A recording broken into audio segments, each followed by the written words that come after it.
have to do. So, being in that position, I feel it's only right as a human being that I push my other boundaries, because I have the opportunity to.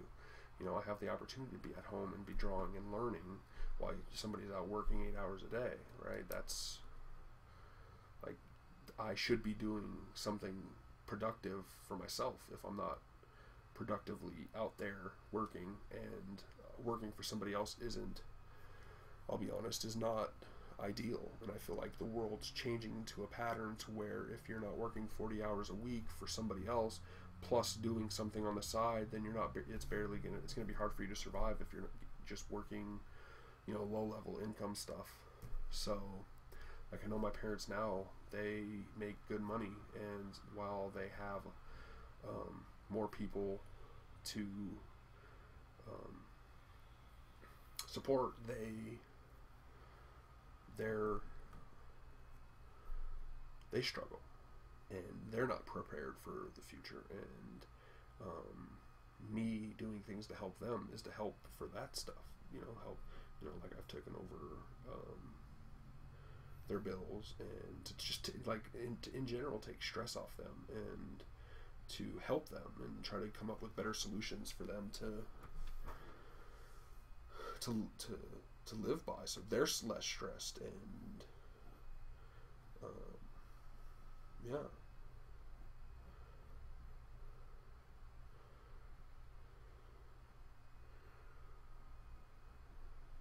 And something that I've learned from my parents too is they hate their jobs. They actually, anybody I know pretty much hates their jobs. There's a few friends that I have that love their jobs, but those are for reasons that are rare, I would say. But anyway, they hate their jobs. And my dad had one of his companies that went bankrupt, and it kind of messed up his pension. And I'm like, my dad is not maybe for that company, but in the same union, he worked pretty much his whole life. And for them to turn around and for them to go bankrupt, which isn't something under their control, which, to be honest, they ended up coming back, and businesses flip-flop. They went bankrupt, and then they came back, and blah, blah, blah, blah. They,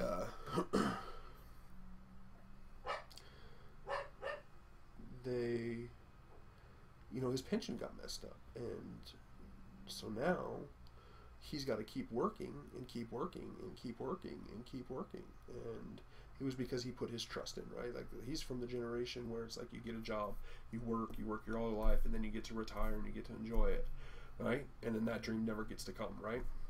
You work your whole life, and then your job screws you over.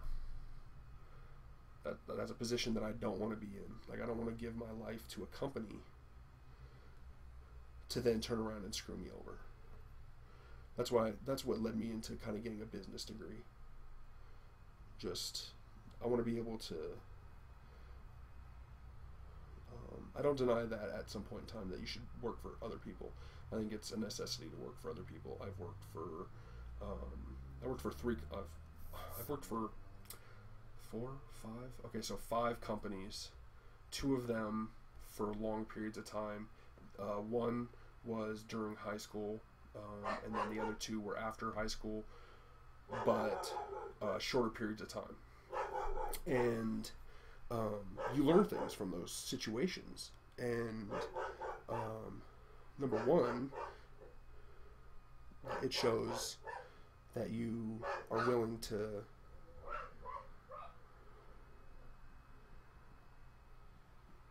it proves that you're willing to. Like, I worked for in a warehouse for 3 years, so a lot of times businesses, other companies, want to see that you can stick with a job. And having only 5 jobs in my life, it doesn't look. If you look at my thing, you might see a couple gaps, but you will see that every time that I've worked for a period of time, and that I was willing to stay with a company. And I think that one of the big things with that is it's to save them money, so that they don't have to retrain people, and they don't You know, they don't want to have to keep retraining people and to lose people to work. And I mean, somebody that's learned business, like, I understand where they're coming from with one of those type of people. But if I work for a company for like 15 years and then they screw me over, like, as a person, as a worker, as somebody that's not a business owner or a business, you would think that we would learn, right? Like, how many companies are screwing over employees? How many employees are screwing over companies? Which is, there's employees that do that, right? There's CEOs, there's, you know, people in the finance departments, there's accountants, there's lawyers, there's whatever. Like, companies screwing companies, like, all this is happening. But if you are able to turn yourself into a business or a revenue, then that's, you're kind of in your own control. And it's not the easiest thing to do. And one of the things that I've been kind of talking to my parents about is pushing my niece and nephew into hobbies, and then, you know, helping them find the hobby that's right for them and that they want to do. And then if they don't know, and then have them continuously do it. And then if they don't know what they want to do when they get out of high school, to put them into a 2-year, 4-year degree for business, and then they can monetize their hobbies. Because nowadays, streaming and YouTube and blogging, and there's just a lot more opportunity to turn your hobby into something, into financing yourself. The ability to turn yourself into a business. And so that's just something that I've been talking to them about, my parents, about, you know, just kids' futures and insight that I have. And think, because I didn't know what I wanted to do when I graduated. Like I said, I didn't have the money to go to college. I didn't know what I wanted to do in college, for one, and then I couldn't pay for it if I wanted to.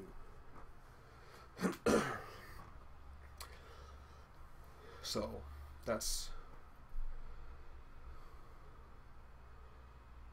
kind of my thought there. Like, you just, like, you got to find a way to not have to work for somebody else.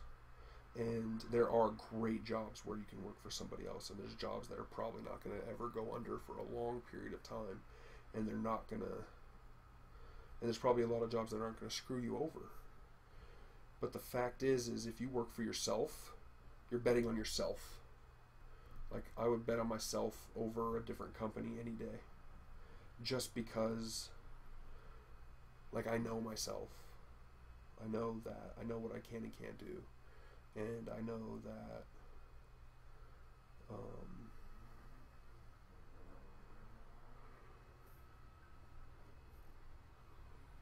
no, I don't know. I know that I'd rather bet on myself. I'd rather bet on myself than on a different horse, right? That's just how it goes. And I'll be honest that there's a necessity. There's a lot of people that have to work out of necessity, and I get that.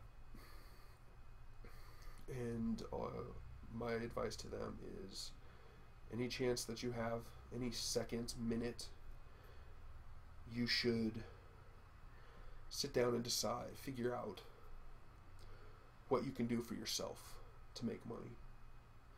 Any ideas that you have, anything. And figure out if that's something plausible for you to do. Every minute, just write ideas down. Like, this is something that I've been doing. Like, I got notebooks everywhere. So, like, this is a notebook that I have for things, ideas and things that I need to do. This is a little sketchbook that I've been carrying around with me. I have a stack of journals over here. I got stacks of journals and sketchbooks over here. And, like, I've been turning my sketchbooks into notebooks too, just putting notes in there. And because I'm in here, like, I'm in here looking at things, and I'm in here looking back at stuff, and I'm like, okay. And then, so, like, this stuff is for today. Today's the 4th, December 4th, 2015. Put the date down. Like, here's some notes. Practice, like, just, and then I have obviously Google Documents, Google Keep, I have Dropbox, like, just constantly, like, if I have an idea, I have somewhere to put it. And my friend, or not my friend, like, I bring up these streamers, and I've talked to Murdoch through his stream a lot. And one of the things that he says is that think of your your mind as a bag, and it's tied, and you only have a little bit opening like this. But every time you pull an idea out of that bag, the opening opens up a little bit.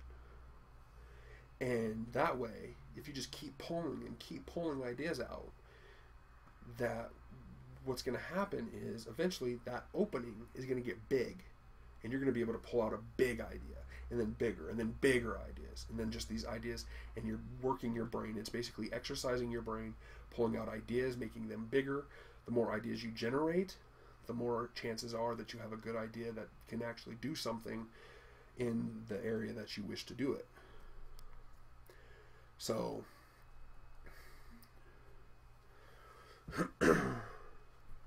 that's just, I mean, these are the kind of things that I think about, and this is why I spend a lot of time, like, this is when I spend my free time, I spend it in his stream, or if I'm not, because he has a way of saying things that kind of hit to me, and I feel that everybody should find those people that can word things to make it pop in their head, to make their mind blow. Just because if you can get your mind right, then I feel like everything else will fall in place, because then you start having control over yourself. Like, willpower is huge. So one thing I learned in college is that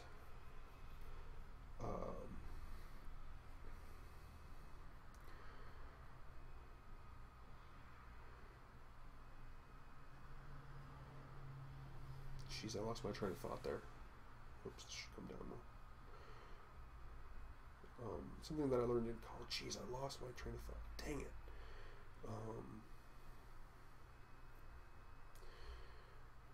Yeah, I don't know where that was going. Dang it. I think that the idea is that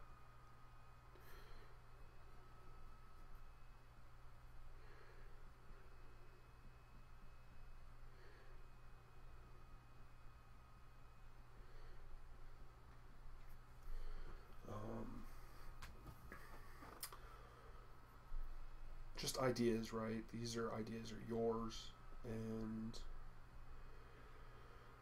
the more you have, the better off you are to get away from being stuck in the norm, being stuck in the 40-hour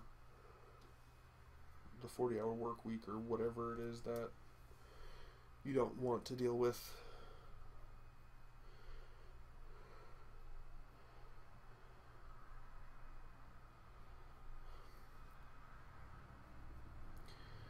And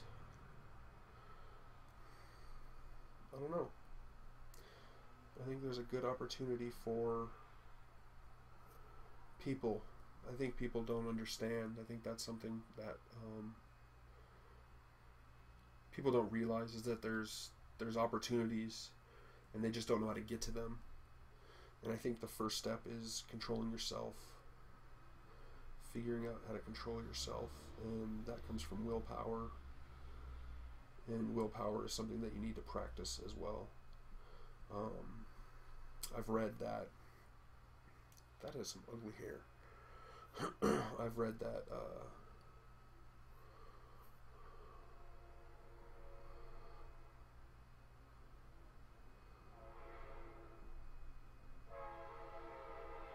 your willpower is set, right? So let's say you can control with your will 20 things a day. You wake up and you have 20 things you can do. You decide that you're not going to speed to work. That's 19. You decide that you're going to have good breakfast instead of something bad on the way to work. See, like, just everything that you do. Somebody makes you bad at work and you don't yell at them. You just start dwindling away at what that at your willpower. So by the end of the day, your willpower is depleted. It's harder, right? This is why you usually want to reach for that late night snack. This is why you watch TV when you get home. This is why you are eating worse after work because